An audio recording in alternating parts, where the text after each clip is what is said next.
Bismillahirrahmanirrahim. Assalamualaikum warahmatullahi wabarakatuh. Perkenalkan, nama saya Mutmainnaka, NIM 21020070006. Saya merupakan mahasiswi di Institut Agama Islam Negeri Palopo, Fakultas Tarbiyah dan Ilmu Keguruan, Program Studi Pendidikan Islam Anak Usia Dini. Di sini saya akan membahas mengenai tokoh-tokoh PAUD terkait dengan mata kuliah Ilmu Pendidikan. Dosen pengampu Ibu Eka Popi Hutami, SPDI, MPD.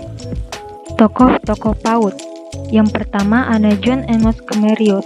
Nama John Amos Comerius disebut juga Kominski, lahir di Moravia tahun 1592.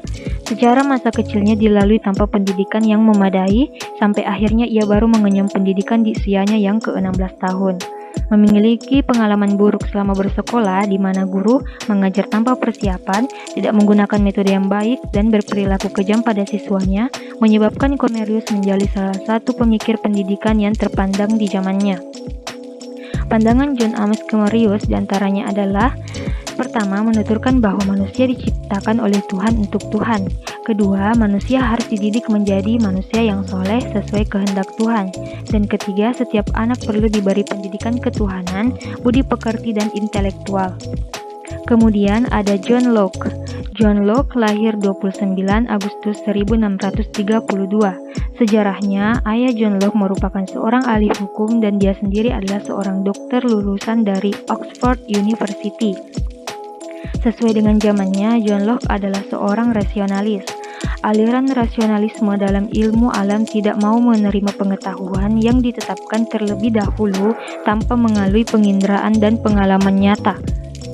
Pandangan John Locke diantaranya adalah tabula rasa atau kertas putih, yaitu jiwa adalah kosong yang menunggu isinya berupa pengalaman, bagaikan kertas putih atau tabula rasa yang menunggu isinya berupa tulisan, dan perkembangan jiwa tidak ada batasnya, atau optimisme dalam pendidikan. Pada awal lahir anak, manusia adalah kosong seperti kertas putih yang belum tertulisi. Pengisiannya bergantung pada yang diterima oleh setiap anak, sehingga pendidikan atau pengalaman memiliki peranan mutlak dalam pembentukan pengetahuan dan kepribadian seorang anak.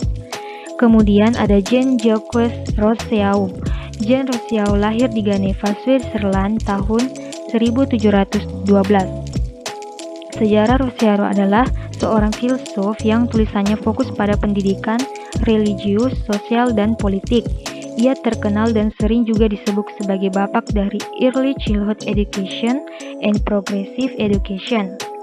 Pandangan Jean Rousseau diantaranya adalah: pertama, tujuan pendidikan adalah membentuk manusia bebas, merdeka, tanpa tekanan atau ikatan. Anak bebas menentukan akan menjadi apa ia kelak. Yang kedua, jenis pendidikan harmoni meliputi jasmani dan rohani, termasuk pendidikan intelektual, akhlak, dan kesusilaan. Ketiga, tugas pendidikan adalah membiarkan anak berkembang menurut alamnya dan menjauhkan pengaruh yang jelek karena kodrat anak adalah baik. Kemudian ada Johann Heinrich Pestalozzi. Pestalozzi merupakan seorang ahli pendidikan Switzerland yang hidup pada tahun 1746 sampai 1827. Pestalozzi mendirikan sekolah di tanah pertaniannya dengan nama Neuhof. Di sekolah itu, Pestalozzi mengembangkan idenya tentang keterpaduan antara kehidupan rumah, pendidikan kejuruan, dan pertanian. Pandangan Pestalozzi diantaranya yaitu: yang pertama, pendidikan harus didasarkan pada psikologi anak. Anak berkembang secara fisik, mental, dan moral melalui pengalaman. Kedua, guru harus mempertimbangkan dan respek kepada hal-hal yang disenangi anak. Kesiapan dalam belajar lebih lanjut, kebebasan berekspresi diri, dan kebutuhan sosial dan emosional. Yang ketiga, disiplin dibutuhkan tetapi harus bersifat membangun, bukan untuk menghukum. Bila anak tertarik dan aktif, disiplin yang terlalu keras menjadi tidak dibutuhkan. Kemudian ada Jean Leichhardt. Jean Leichhardt dilahirkan di Amsterdam yang merupakan seorang kepala sekolah menengah di Den Haag, Belanda. Seperti Dewey, ia pun tidak puas dengan metode belajar pasif dan merasa bahwa pendidikan harus membawa anak-anak mengenal persoalan yang berkaitan langsung dengan kehidupannya.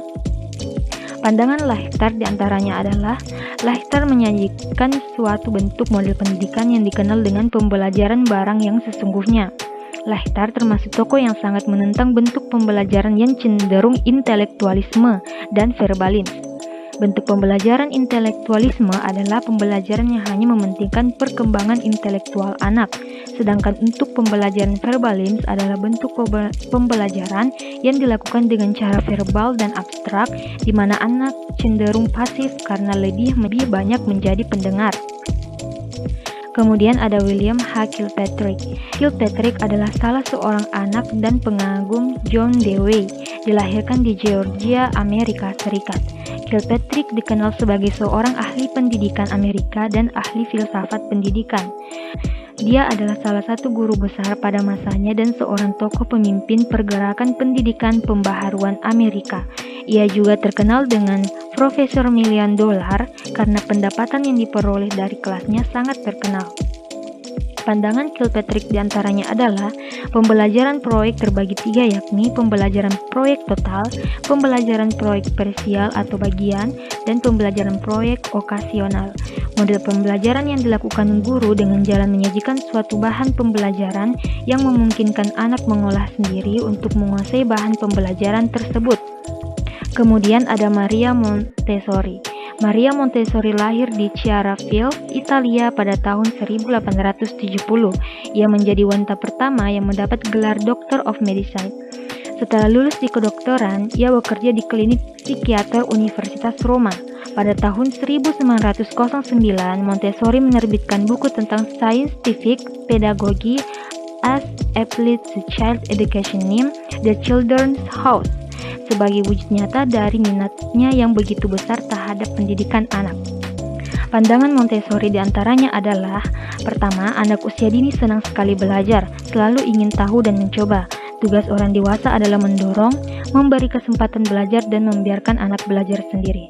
Kedua, pikiran anak yang masih kecil mempunyai kemampuan besar untuk menyerap berbagai pengalaman. Yang ketiga, anak harus belajar sesuai dengan taraf kematangannya, tanpa paksaan untuk menyesuaikan atau menjadi sama dengan anak lain. Yang keempat, anak mengembangkan kepercayaan pada dirinya bila ia berhasil melaksanakan tugas-tugas sederhana. Dan masih banyak lagi. Kemudian, ada Friedrich Wilhelm Froebel. Froebel lahir di Jerman. Ia dianggap sebagai the founding father dari pendidikan anak usia dini. Konsep belajar menurut Froebel lebih efektif melalui bermain dan lebih dititik beratkan pada pembelajaran keterampilan motorik kasar atau motorik halus. Pandangan Froebel diantaranya adalah prinsip didaktif, yaitu otoaktivitas, kegiatan individu anak, kebebasan, tidak dibatasi dinding masif, dan pengamatan terhadap alam sekitar melalui eksplorasi dan keingintahuan.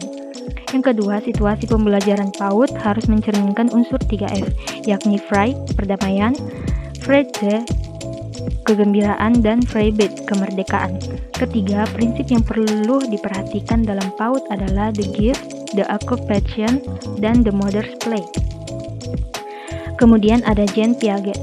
Piaget adalah seorang ilmuwan yang lahir di Neuchâtel, Swiss. Piaget merupakan anak yang jenius. Artikel pertamanya terbit pada usia 12 tahun.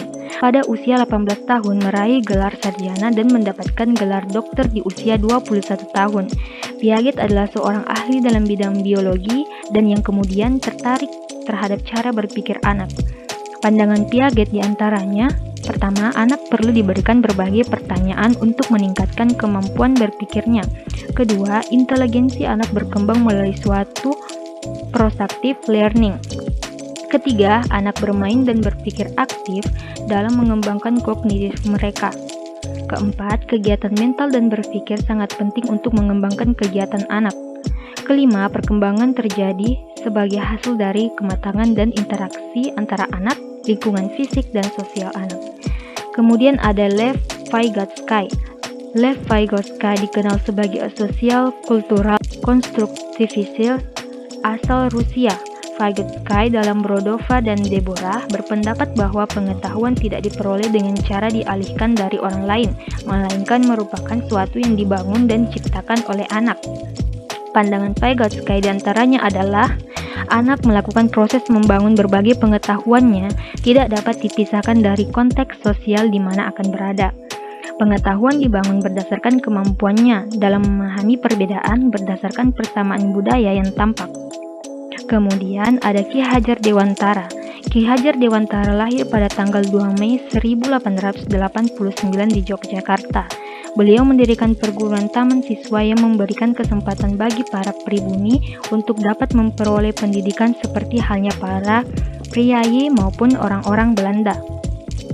Setelah zaman kemerdekaan, beliau pernah menjabat sebagai Menteri Pendidikan, Pembelajaran dan Kebudayaan yang pertama. Beliau wafat pada 26 April 1959 dan dimakamkan di Wijayabrata, Yogyakarta. Pandangan Ki Hajar Dewantara diantaranya adalah: yang pertama, manusia memiliki daya jiwa yaitu cipta, karsa, dan karya.